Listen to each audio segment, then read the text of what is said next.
Friends, welcome to our YouTube channel brain for code learning.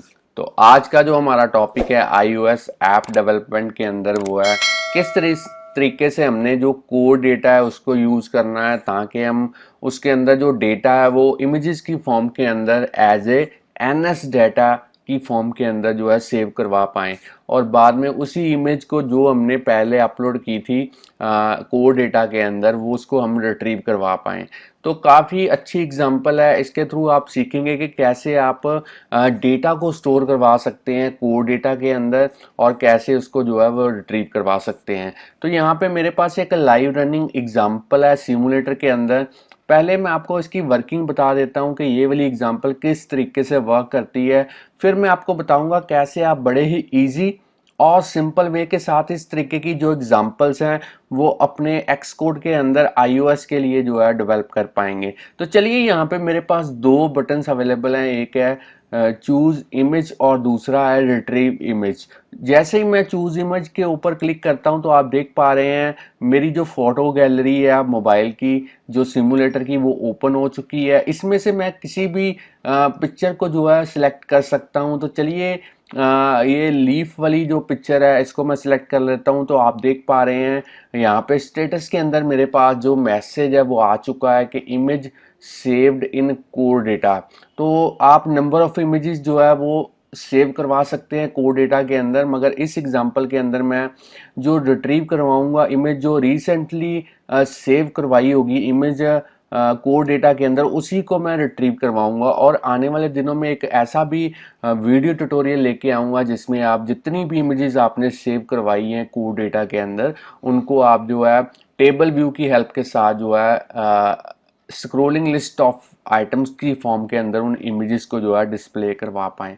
तो चलिए, जैसे ही मैं इस ऐप को स्टॉप करता हूँ, इस प्रोजेक्ट को स्टॉप करता हूँ, फिर से रन करता हूँ, अब हम देखेंगे क्या जो इमेज हमने सेव करवाई है कोड डेटा के अंदर वो अभी भी परसिस्ट करती है। तो चलिए, जैसे ही मैं रिट्रीव इमेज के ऊपर क्लिक करता हूँ तो आप देख पा रहे हैं सेम इमेज जो मैंने पहले सेव करवाई थी कोड डेटा के अंदर वो मेरी रिट्रीव होने के बाद इमेज व्यू के अंदर जो है वो डिस्प्ले हो चुकी है।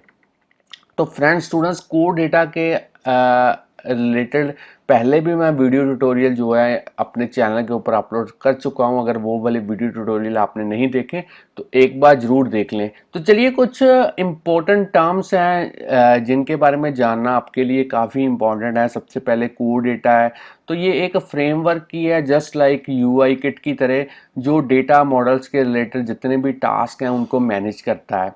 और उसके बाद आता है एनएस परसिस्टेंट कंटेनर। तो ये बेसिकली जितनी भी कोड डेटा के रिलेटेड ये तीनों जो हमारे यहाँ पे मेन कंपोनेंट है इनका क्रिएशन और मैनेजमेंट का जो काम है वो एनएस परसिस्टेंट कंटेनर ही करता है। और यहाँ पे आगे आता है एनएस एंटिटी डिस्क्रिप्शन। तो जितना भी डेटा हम स्टोर करते हैं कोड डेटा के अंदर उनको रिप्रेजेंट करने का काम जो है वो इसी क्लास का है। आगे आता है एनएस फैच रिक्वेस्ट। तो इसी के थ्रू हम जो है जो डेटा हमारा ऑलरेडी स्टोर है उसको हम फैच करवा सकते हैं। और उसके बाद आता है मैनेज्ड ऑब्जेक्ट। तो जैसे हम टेबल के अंदर कोई रो को क्रिएट करते थे उसी तरीके से हमारे पास यहाँ पे परसिस्टेंट स्टोर, कहने का मतलब कोड डेटा के अंदर अगर हमने कोई रिकॉर्ड सेव करवाना है तो वो एज ए मैनेज ऑब्जेक्ट की तरह ही काम करेगा। आगे आता है मैनेज ऑब्जेक्ट कंटेक्स्ट। तो ये simply collection of manage object है। इस एग्जांपल के अंदर हमने यूआई इमेज पिकर कंट्रोलर भी यूज़ किया है ताकि हम फोटो गैलरी से जो इमेजेस हैं उनको जो है चूज़ करवा पाएँ। अब हमने यहाँ पे जो है जेपीईजी डेटा इस तरीके का जो मेथड है वो भी यूज़ किया है ताकि हम जो इमेज हमारे पास यहाँ पे निकल के आती है उसको हम कन्वर्ट करवा पाएँ जेपीजी फॉर्मेट के अंदर। तो चलिए फ्रेंड्स, सुना, अब हम जो है अपनी इस प्रैक्टिकल एग्जांपल की तरफ चलते हैं। और सबसे पहले इस प्रोजेक्ट को मैं स्टॉप कर देता हूँ, इस पूरे प्रोजेक्ट को ही मैं क्लोज कर देता हूँ और एक नए प्रोजेक्ट के साथ शुरुआत करेंगे। यहाँ से सिलेक्ट करेंगे फाइल, न्यू प्रोजेक्ट। अब आपने सबसे पहले यहाँ पे सिंगल व्यू ऐप को बाय डिफ़ॉल्ट सिलेक्टेड रहने देना है। प्रोडक्ट नेम के अंदर आपने आज की एग्जांपल का जो नेम है वो यहाँ पे लिखना है। तो मैं यहाँ पे लिख देता हूँ code data with image saving. तो चलिए बाकी ऑप्शन आपने डिफ़ॉल्ट रहने देनी है। जो लैंग्वेज मैं यूज़ करूँगा वो है स्विफ्ट, और यहाँ पे एक ऑप्शन है यूज़ कोड डेटा, इसको आपने अनेबल करना है ताकि एक्स कोड जो है अपनी तरफ से भी एफर्ट लगा पाए आपके कोड को और भी सिंप्लीफाई करने में, आपको इनबिल्ट जो है वो कोड प्रोवाइड करने में। तो इसलिए इसको मैं चेक्ड ही रहने देता हूँ और डायरेक्टली नेक्स्ट पे क्लिक करूँगा। अब आपने कहीं पे भी एक फ़ोल्डर क्रिएट करना है ताकि आप सारा जो प्रोजेक्ट का सोर्स कोड है उस पर्टिकुलर फ़ोल्डर के अंदर जो है वो सेव करवा पाएँ। तो मैं यहाँ पे एक फ़ोल्डर क्रिएट कर देता हूँ और अब मैं यहाँ पे पूरा प्रोजेक्ट क्रिएट कर देता हूँ। फ्रेंड स्टूडेंट्स, अब आप देख पा रहे हैं मेरे पास जो बिल्ड सेटिंग है उसके अंदर जो मेरा वर्जन है स्विफ्ट का वो है 5, और अगर मैं आपको एक्स कोड का वर्जन दिखाऊं तो ये है 10.2.1, और जो मेरे पास लैपटॉप है वो है मैकबुक एयर। तो चलिए अब हम जो है अपना प्रैक्टिकल जो एग्जांपल है वो शुरू करते हैं। तो सबसे पहले हमने, क्योंकि हमने कोड डेटा को यूज़ करना है और साथ में हमने जो है इमेज को सेव करवाना है, तो उसके लिए सबसे पहले XD डेटा मॉडल, ये जो फाइल हमारे पास है इसको ओपन करते हैं और यहाँ पे एक एंटिटी ऐड करते हैं एज ए टेबल। तो इसको मैं डबल क्लिक करके इसका जो नेम है वो यहाँ पे रख देता हूँ, फोटो गैलरी। चलिए, और उसके बाद में इसके जो एट्रीब्यूट्स हैं वो ऐड करने हैं, तो मैं यहाँ पे ऐड कर देता हूँ सेव्ड इमेज। तो इस तरीके का आप नेम एट्रीब्यूट का कोई भी रख सकते हैं। तो चलिए मैं यहाँ पे सेव्ड इमेज रख देता हूँ नेम, और यहाँ पे जो टाइप इसकी आपने सेलेक्ट करनी है वो है बाइनरी डेटा। तो ये काफ़ी इंपॉर्टेंट स्टेप है, यहाँ पे जो टाइप है वो आपने रखनी है बाइनरी डेटा। अब आपने इस फोटो गैलरी को सिलेक्ट करना है और यहाँ पे जाना है आपने डेटा मॉडल इंस्पेक्टर के अंदर, और यहाँ पे जो कोड जन है वो आपने करना है मैनुअल। तो ये ऑप्शन जो है कभी मैं फिर बाद में कभी बताऊंगा आपको, जब भी कोड डेटा को ब्रीफली एक्सप्लेन करेंगे तब मैं आपको बताऊंगा। तो अभी के लिए आपने कोड जनरेशन जो है वो मैनुअल करना है। तो इसको मैं सेव करवा देता हूँ। अब आपने यहाँ पे एडिटर के थ्रू जो है NS मैनेज ऑब्जेक्ट की जो सब क्लास है वो आपने यहाँ पे क्रिएट करनी है। नेक्स्ट पे क्लिक करेंगे, फिर से नेक्स्ट पे क्लिक करेंगे। अब आपने क्रिएट करना है यहाँ पे। तो चलिए एक्स कोड ने हमारे लिए कोड यहाँ पे रेडी कर दिया है। 2 फाइल्स यहाँ पे बन चुकी हैं, आप देख पा रहे हैं। इसको मैं ड्रैग एंड ड्रॉप करता हूँ प्रोजेक्ट के फोल्डर के अंदर। तो इसके अंदर अगर आप देख पाएँ तो यहाँ पे आप देख पा रहे हैं एक क्लास बन चुकी है, और यहाँ पे जो है उसका फैच रिक्वेस्ट मेथड है वो भी बन चुका है, और यहाँ पे जो सेव्ड इमेज है और जो एट्रीब्यूट है वो भी यहाँ पे निकल के आ चुका है। तो चलिए फ्रेंड्स स्टूडेंट, अब आपने करना क्या है, अब आपने जो है मेन रो स्टोरी बोर्ड के अंदर जाना है, और यहाँ पे जो है ये देख लेते हैं एरर किस बात की है यहाँ पे। तो चलिए यहाँ पे एरर कुछ नहीं थी, वो जैसे टेक्निकल इशू था तो इसको रिमूव कर दिया है मैंने। तो अब हम मेन डॉट स्टोरी बोर्ड के अंदर चलते हैं, और सबसे पहले लाइब्रेरी के थ्रू हमने यहाँ पे एक बटन ऐड करना है। तो चलिए यहाँ पे मैं एक बटन ऐड कर देता हूँ। ड्रैग एंड ड्रॉप करते हैं बटन स्टोरी बोर्ड के ऊपर, और इसका जो साइज़ है वो मैं थोड़ा सा इंक्रीज कर देता हूँ इस तरीके से। और अब आपने इसको जो है हॉरिजेंटली अलाइन करना है सेंटर में। अब आपने यहाँ पे जो एट्रीब्यूट इंस्पेक्टर के थ्रू जो इस बटन का जो बैकग्राउंड है वो आप सेट कर सकते हैं। तो मैं यहाँ पे बैकग्राउंड येलो कर देता हूँ और इसके ऊपर डबल क्लिक करके एडिट कर देता हूँ चूज इमेज। अब आपने जो है इसके कंस्ट्रेंट्स जो है वो सेट करने हैं। तो आप इसका जो फॉन्ट है वो भी इंक्रीज कर सकते हैं।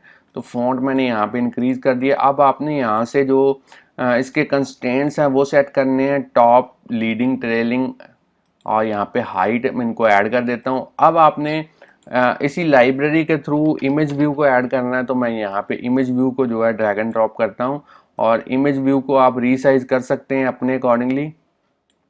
अब मैं यहाँ से इसके जो कंस्ट्रेंट्स हैं वो सेट कर देता हूँ। तो चलिए यहाँ पे जो हाइट है इसकी सेट कर देते हैं।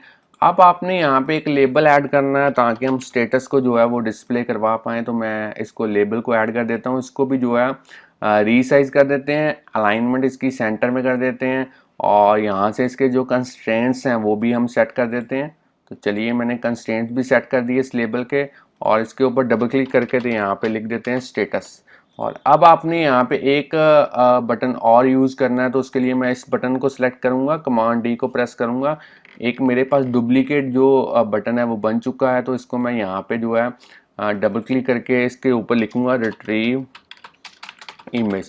चलिए इसके जो कंस्ट्रेंट्स हैं वो सेट करने हैं, तो यहाँ पे जो पहला कंस्ट्रेंट डुप्लीकेट की वजह से आया है उसको मैं डिलीट कर देता हूँ, और अब मैं इसको सिलेक्ट करता हूँ और यहाँ से नए कंस्ट्रेंट जो हैं इसके सेट कर देते हैं, और इसकी हाइट सेट कर देते हैं और ऐड कर देते हैं इसको इस बटन के ऊपर। तो चलिए फ्रेंड्स थोड़ा यहाँ पे इस व्यू को सिलेक्ट करते हैं, और इसका भी जो बैकग्राउंड कलर है वो हम सेट कर सकते हैं। तो मैं यहाँ से जो बैकग्राउंड कलर है वो यहाँ पे स्काई ब्लू जो है वो कर देता हूँ। तो चलिए यहाँ पे ग्राफिकली यूज़र इंटरफेस तो बन चुका है। अब हमने इसके जो आईबी आउटलेट है और जो आईबी एक्शन है वो क्रिएट करने हैं, तो उसके लिए हमें असिस्टेंट एडिटर के अंदर जाना पड़ेगा। बाकी विंडोज़ को मैं यहाँ पे हाइड कर देता हूँ और एक बार क्लियरली यहाँ पे विजिबल कर देता हूँ। तो सबसे पहले आपने करना क्या है, इस इमेज व्यू का जो है जो आपने आईबी आउटलेट है वो क्रिएट करना है। तो मैं यहाँ पे कंट्रोल की को प्रेस करते हुए कीबोर्ड के ऊपर ड्रैग एंड ड्रॉप करूँगा, यहाँ पे लिखूँगा माई इमेज। तो चलिए इसको मैं कनेक्ट कर देता हूँ। अब इसी तरीके से स्टेटस को सिलेक्ट करते हैं, उसको भी ड्रैग एंड ड्रॉप करते हैं और यहाँ पे लिख देते हैं माई स्टेटस, इसको भी कनेक्ट कर देते हैं। अब आपने इस चूज इमेज वाले बटन पे कंट्रोल की को प्रेस करते हुए ड्रैग एंड ड्रॉप करना है नीचे और इसका आईबी एक्शन क्रिएट करना है। तो मैं यहाँ पे लिख देता हूँ चूज बटन क्लिक, तो इसको मैं कनेक्ट कर देता हूँ। अब आपने इसी तरीके से रिट्रीव इमेज को ड्रैग एंड ड्रॉप करना है यहाँ पे और इसका आईबी एक्शन क्रिएट करना है। तो मैं यहाँ पे लिख देता हूँ रिट्रीव इमेज और इसको भी कनेक्ट कर देते हैं। फ्रेंड्स स्टूडेंट यहाँ पे मेरे पास IB outlet and IB action जो है वो बन चुके हैं। अब हमने जो है कोडिंग करनी है, तो कोडिंग करने के लिए यहाँ पे हमने एक क्लास क्रिएट करनी है ताकि हम डेटा को सेव करवा पाएँ और डेटा को रिट्रीव करवा पाएँ कोड डेटा के अंदर। तो उसके लिए यहाँ पे एक क्लास ऐड करते हैं, new file, Swift file add करेंगे और इस फाइल का जो नेम है आपने रखना है डेटाबेस हैंडलर। आप कोई भी नेम यहाँ पे रख सकते हैं। तो चलिए डेटाबेस हैंडलर मैंने यहाँ पे स्विफ्ट फाइल का नेम जो है वो रख दिया है। अब हम यहाँ पे कोड क्रिएट करेंगे डेटा को कोड डेटा के अंदर सेव करवाने के लिए और उसको रिट्रीव करवाने के लिए। तो सबसे पहले इंपोर्ट करते हैं यहाँ पे कोड डेटा। तो चलिए यहाँ पे इंपोर्ट करते हैं UI किट और अब हमने यहाँ पे जो है क्लास का नेम लिखना है, क्लास डेटाबेस हैंडलर। तो चलिए यहाँ पे जो कोड है वो हमने लिखना है। दो मेथड्स यहाँ पे हम क्रिएट करेंगे। पहला जो मेथड है वो होगा सेव इमेज। चलिए यहाँ पे सेव इमेज वाला कोड करेंगे। अब हमने यहाँ पे सेकंड जो मेथड क्रिएट करना है वो है फंक्शन और यहाँ पे लिखेंगे रिट्रीव डेटा। और ये वाला मेथड हमें रिटर्न क्या करेगा, हमें रिटर्न करेगा एरे रिटर्न करेगा फोटो गैलरी के ऑब्जेक्ट्स। फोटो गैलरी बेसिकली हमारी एंटिटी या कह सकते हो क्लास है, तो उसके जो एरे है नंबर ऑफ ऑब्जेक्ट्स जो है वो ये वाला मेथड जो है वो रिटर्न करेगा।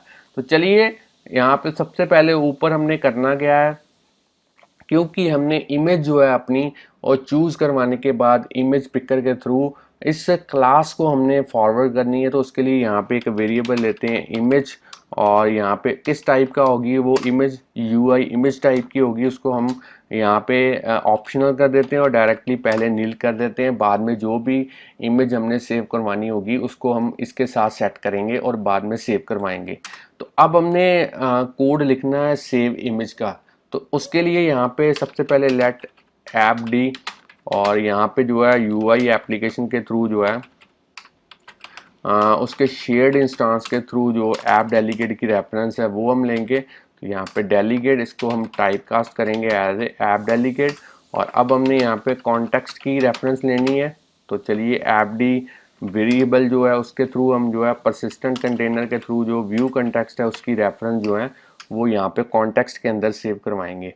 अब हमने नई इमेज जो है वो सेव करवानी है इस कोड डेटा के अंदर। तो उसके लिए यहाँ पे एक ऑब्जेक्ट लेते हैं फोटो ऑब्जेक्ट और यहाँ पे एंटिटी डिस्क्रिप्शन के थ्रू एक नया ऑब्जेक्ट इंसर्ट करेंगे, इंसर्ट न्यू ऑब्जेक्ट। और एंटिटी नेम के अंदर हम क्या लिखेंगे, एंटिटी नेम के अंदर मैं आपको बता देता हूँ, जो नेम आपने यहाँ पे लिखा है एंटिटी का फोटो गैलरी, सेम नेम आपने वहाँ पे यूज़ करना है। तो मैं यहाँ पे लिख देता हूँ फोटो गैलरी। तो चलिए इनटू के अंदर हम कॉन्टेक्स्ट को लिखेंगे। अब हमने यहाँ पे करना क्या है, अब हमने फ़ोटो को सेव करवाना है फ़ोटो ऑब्जेक्ट के अंदर। तो यहाँ पे लिखेंगे सेव जो भी इमेज का यहाँ पे नेम है, तो इसको पहले टाइप कास्ट करते हैं एज ए फोटो गैलरी। तो इसको टाइप कास्ट करेंगे। अब हम यहाँ पे सेव्ड इमेज के अंदर सेव करेंगे इमेज को। इमेज कहाँ से आएगी, जो हमने यहाँ पे वेरिएबल यूज़ किया है इसी को हम यहाँ पे यूज़ करेंगे।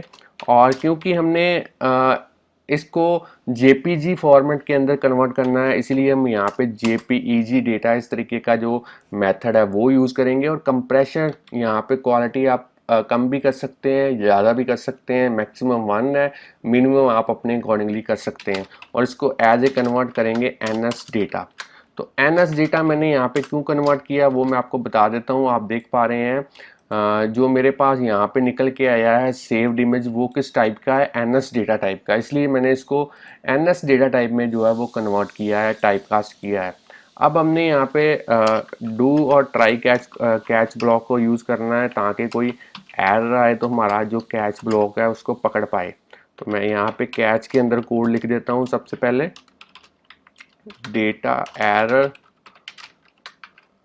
Occurred during while saving data, इस तरीके से लिख देते हैं वाइल सेविंग डेटा। तो चलिए डू के अंदर हमने क्या करना है, डू के अंदर हमने डायरेक्टली ट्राई के थ्रू जो है यहाँ पे कॉन्टेक्स्ट का जो सेम मेथड है उसको यूज़ करना है, क्योंकि वो एक्सेप्शन रेज कर सकता है, इसलिए हमने ट्राई के साथ उसको यूज़ किया। और डायरेक्टली यहाँ पे मैसेज प्रिंट कराएंगे डेटा हैज़ बीन सेव्ड। इसको हमने स्टेटस के अंदर भी जो है प्रिंट करवाना, तो यहाँ पे माई इसको इस तरीके से ही रहने देते हैं डेटा हैज़ बीन सेव्ड। और बाद में उसको जो है मेन जो व्यू कंट्रोलर है उसके अंदर जो है स्टेटस को सेट करेंगे। अब मैंने यहाँ पे कोड जो है सेव डेटा का जो है वो कर दिया है प्रॉपरली। आप चाहे तो वीडियो यहाँ पे पॉज करके इसको जो है कॉपी के ऊपर नोट डाउन कर सकते हैं। अब मैंने जो कोड लिखना है वो कोड करना है रिट्रीव डेटा का। तो रिट्रीव डेटा का भाई उसी तरीके से सबसे पहले हमने एक वेरिएबल लेना है फोटोज़, और उसके अंदर डेटा जो है किस तरीके का होगा, एज ए फोटो गैलरी के जो ऑब्जेक्ट्स हैं वो होंगे एरे की फॉर्म के अंदर। तो इसको मैं blank array as a create कर देता हूँ। अब हमने कोड डेटा के साथ काम करना है, तो ये 2 लाइंस का जो कोड है ये तो हमारे लिए कंपलसरी है, इसको मैं कॉपी पेस्ट कर देता हूँ ताकि टाइम यहाँ पे थोड़ा सा सेव हो। अब हमने उसी तरीके से डू और कैच ब्लॉक जो है वो यूज़ करना है ताकि कोई एरर जो है वो निकल के आए तो कैच ब्लॉक उसको जो है वो पकड़ पाए। तो मैं यहाँ पे डायरेक्टली लिख देता हूँ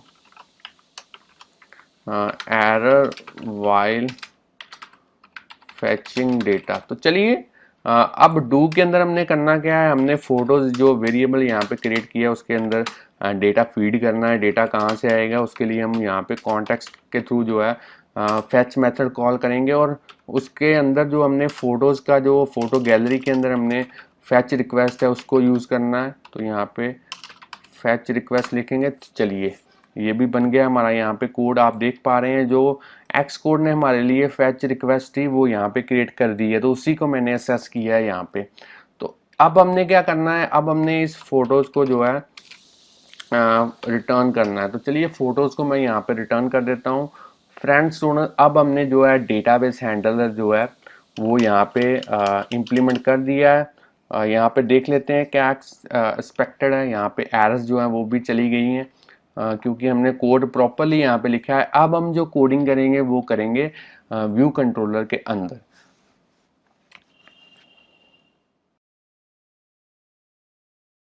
चलिए फ्रेंड्स अब हम view controller dot Swift file के अंदर चलते हैं, और यहाँ पे सबसे पहले हमने क्या काम करना है, जो डेटा हमने रिट्रीव करना है, कहने का मतलब जो इमेज हमने कोड डेटा से रिट्रीव करनी है उसको हमने कहीं पे सेव भी करवाना है। तो उसके लिए यहाँ पे एक वेरिएबल लेते हैं फोटोज़, और इसको किस टाइप का लेना है, क्योंकि हमारे पास जो डेटा रिट्रीव होगा वो नंबर ऑफ इमेजेस होंगी, तो हम जो लास्ट इमेज हमने अपलोड की होगी, सेव करवाई होगी कोड डेटा के अंदर, हम उसको डिस्प्ले करवाएंगे इमेज व्यू के अंदर। तो इसलिए यहाँ पे एक एरे लेते हैं, किस टाइप की, फोटो गैलरी टाइप की हम एरे लेते हैं और उसको अभी के लिए जो हम ब्लैंक लेते हैं। तो चलिए अब हमने जो कोड लिखना है वो करना है कि जब यूज़र जो है इस बटन के ऊपर क्लिक करें, मैं आपको बता देता हूँ। दो आईबी एक्शंस हमने बनाए हैं, एक चूज इमेज के लिए और एक रिट्रीव इमेज के लिए। तो सबसे पहले जो चूज इमेज है, इस बटन की जो कोडिंग है वो हम इस चूज बटन क्लिक्ड जो आईबी एक्शन है इसके अंदर करेंगे। तो जैसे ही यूज़र चूज बटन के ऊपर क्लिक करेगा तो तब हम जो इमेज पिकर जो है वो डिस्प्ले करवाएंगे। तो उसके लिए यहाँ पे एक वेरिएबल लेते हैं, एक ऑब्जेक्ट लेते हैं इमेज पिकर, जो किस टाइप का होगा, जो UI image picker controller type का होगा। तो इसके थ्रू हमने जो है डेलीगेट सबसे पहले सेट करना है। तो डेलीगेट सेट करने के लिए हमने दो प्रोटोकॉल यूज़ करने हैं, तो मैं आपको बता देता हूँ। ऊपर दो प्रोटोकॉल यूज़ करते हैं, एक हमने करना है यूआई इमेज पिकर, यहाँ पे लिखते हैं इमेज पिकर कंट्रोलर डेलीगेट, और साथ में क्योंकि हमने नेविगेट करना है ताकि हम इमेज को सिलेक्ट करवा पाएँ अपनी फ़ोटो गैलरी से, तो उसके लिए हम यहाँ पे यूआई नेविगेशन कंट्रोलर डेलीगेट, इस तरीके का हमारे पास प्रोटोकॉल है, ये भी यूज़ करेंगे। तो चलिए इसको मैं एक बार सेव कर देता हूँ। दोनों डेलीगेट हमने यहाँ पे जो है मेंशन करवा दिए हैं। तो उसके लिए हम यहाँ पे जो है इमेज पिकर डॉट डेलीगेट उसका सेट करेंगे, किसके साथ करेंगे, सेल्फ लिखेंगे यहाँ पे। अब हमने आगे कोड लिखना है, तो इमेज पिकर का जो एडिटिंग वाला फीचर है वो भी हम यहाँ पे अभी के लिए फॉल्स करेंगे, क्योंकि हमें मेन जो हमारा फोकस है वो कोड डेटा में डेटा सेव करवाने पे होगा, इसलिए मैं यहाँ पे ले लेता हूँ फॉल्स। अब हमने क्या करना है, जो इमेज पिकर है उसके थ्रू हम कैमरा से इमेज भी ले सकते हैं और फोटो गैलरी से इमेज भी ले सकते हैं, मगर अभी के लिए हम जो यहाँ पे सोर्स टाइप है उसका वो as a photo gallery set करेंगे ताकि वो गैलरी में से इमेज ही पिक करवा पाए। अब हमने उसको डिस्प्ले करवाना है, तो उसके लिए यहाँ पे प्रेजेंट यूज़ करेंगे इमेज पिकर, और साथ में जो एनिमेशन है वो हम करेंगे यहाँ पे ट्रू। तो चलिए ये था हमारा कोड, ताकि हम इमेज पिकर को जो है वो डिस्प्ले करवा पाएँ जैसे ही यूज़र जो है चूज़ इमेज वाले बटन के ऊपर क्लिक करता है।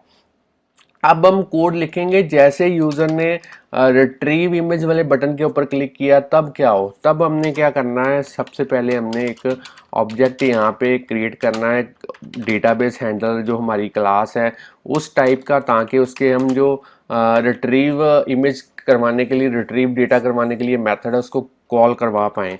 तो डेटा सबसे पहले कहाँ पे आएगा, जब हम डी का जो रिट्रीव डेटा मेथड कॉल करेंगे, सारा डेटा जो है इस वेरिएबल के अंदर सेव होगा एज ए एरे की फॉर्म के अंदर।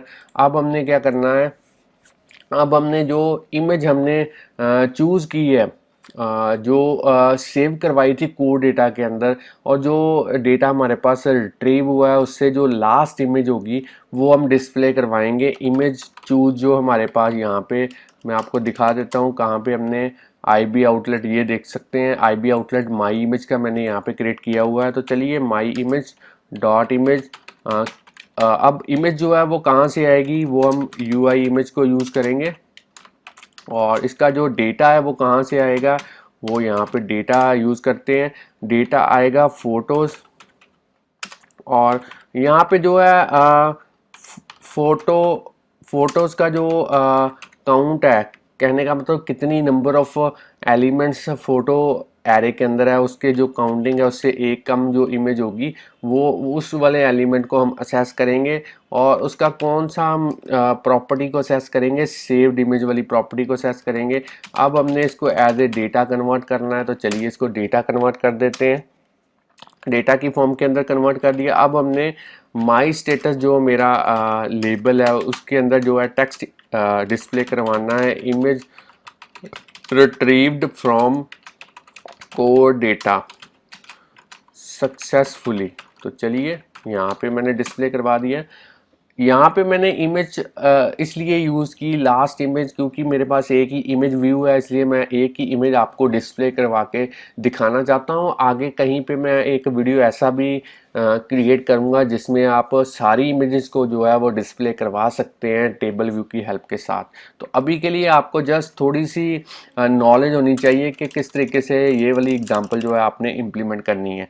अब आपने यहाँ पे प्रिंट स्टेटमेंट भी यूज़ कर सकते हैं, तो यहाँ पे मैं लिख देता हूँ image has been retrieved from code data. तो चलिए अब हमने जो कोड लिखना है वो लिखना है जैसे ही यूज़र जो है जो अपना इमेज पिकर के थ्रू इमेज को सिलेक्ट करवा देता है और उसको फिनिश कर देता है अपनी टास्क, तब क्या हो, तब हमने उस पर्टिकुलर सिलेक्टेड इमेज को जो है कोड डेटा के अंदर सेव करवाना है। तो उसके लिए यहाँ पे जैसे ही आप लिखेंगे डिड फिनिश, तो आपके पास एक मेथड निकल के आएगा इमेज पिकर कंट्रोलर। यहाँ पे आप देख पा रहे हैं did finish picking media with info. तो इसके अंदर आपने कोड लिखना है। तो ये बेसिकली जो प्रोटोकॉल हमने यूज़ किया था इसी का ही एक मेथड है, जो प्रोटोकॉल हमने यहाँ पे यूज़ किया है इसी का ही एक मेथड है। तो इसके अंदर हम कोड लिखेंगे if let picked image equal to, यहाँ पे इन्फो के थ्रू हम जो है जो इमेज यूज़र ने जो सिलेक्ट की है वो हम यहाँ पे असेस करेंगे UI image picker controller dot info की उसकी उसके बाद में डॉट ओरिजिनल इमेज और उसको एज ए टाइप कास्ट करेंगे यूआई इमेज के अंदर। तो चलिए टाइप कास्ट भी हमने कर दिया। अगर हमारे पास प्रॉपरली यूज़र ने इमेज सेलेक्ट कर दी है तब हम क्या करेंगे, जो इमेज चूज़ का जो यहाँ पे इमेज जो माई इमेज मेरा इमेज व्यू है उसकी इमेज को सेट करेंगे किसके साथ, वो हम जो पिक्ड की है इमेज उसी के साथ करेंगे ताकि उसको हम डिस्प्ले करवा पाएँ। अब हमने उसी तरीके से DH एक ऑब्जेक्ट क्रिएट करना है डेटाबेस हैंडलर क्लास का, ताकि हम कोड डेटा के अंदर जो डेटा है वो सेव करवा पाएँ। अब हमने DH की जो इमेज है वो सेट करनी है। इमेज जो उसकी प्रॉपर्टी है उस यहाँ पे मैं आपको दिखा देता हूँ डेटाबेस हैंडलर के अंदर जो इमेज है वो बेसिकली एक वेरिएबल हमने यहाँ पे क्रिएट किया है जिसको हम सेट करेंगे ताकि हम सेव इमेज के थ्रू उसको असेस करवा पाएँ और उसको बाद में सेव करवा पाएँ कोड डेटा के अंदर।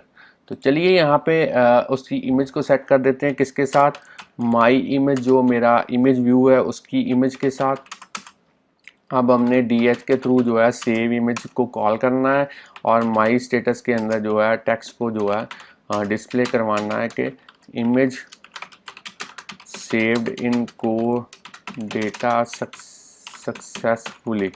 चलिए यहाँ पे मैंने जो है डिस्प्ले करवा दिया है। अब हमने जो मेरा इमेज पिकर है उसको हमने जो डिसमिस है मतलब कि क्लोज है वो भी करना है। तो उसके लिए मैं डिसमिस यहाँ पे यूज़ करूँगा, एनिमेशन ट्रू होगी और जो कंप्लीशन है वो नील होगा। तो चलिए फ्रेंड्स थोड़े यहाँ पे हमने सारा कोड जो है वो कर दिया है, क्लास भी हमने क्रिएट कर दी है। यहाँ पे database handler view controller class जो है उसकी कोडिंग भी हो चुकी है। चलिए एक बार इस प्रोग्राम को, इस एग्जांपल को सिमुलेटर के अंदर रन करके देखते हैं क्या ये प्रॉपर्ली वर्क कर पाती है। तो चलिए मैंने सिमुलेटर यहाँ पे चला दिया है। तो फ्रेंड्स टुडे यहाँ पे मेरा जो एग्जाम्पल है, जो iOS एप्लीकेशन अभी हमने डेवलप की है वो यहाँ पे प्रॉपरली रन हो चुकी है सिमुलेटर के अंदर।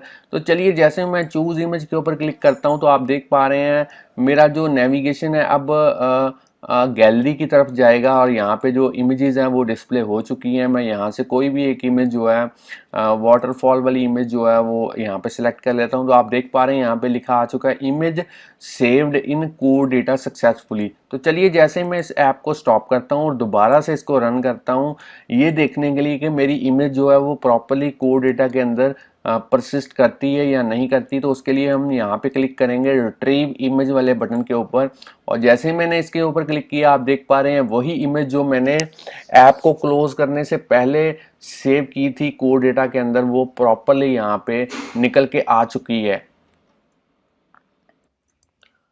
तो फ्रेंड्स स्टूडेंट्स, अगर आपको आज की एग्जांपल के बारे में नॉलेज मिल चुकी है कि किस तरीके से आपने एक इस तरीके की एग्जांपल डेवलप करनी है जिसके थ्रू आप जो है चूज्ड इमेज को जो है वो सेव करवा सकते हैं कोड डेटा के अंदर। तो जल्दी से इस वीडियो को लाइक कीजिए, और अगर आपने हमारा चैनल अभी तक सब्सक्राइब नहीं किया तो जल्दी से इस चैनल को सब्सक्राइब कर दें, ताकि हर एक वीडियो आपके पास इसी तरीके से पहुंचती रहे और आप कुछ ना कुछ जो है सीखते रहें प्रोग्रामिंग के रिलेटेड। तो thanks friends for watching our videos, और इसी तरीके से हमारे चैनल के साथ बने रहिए।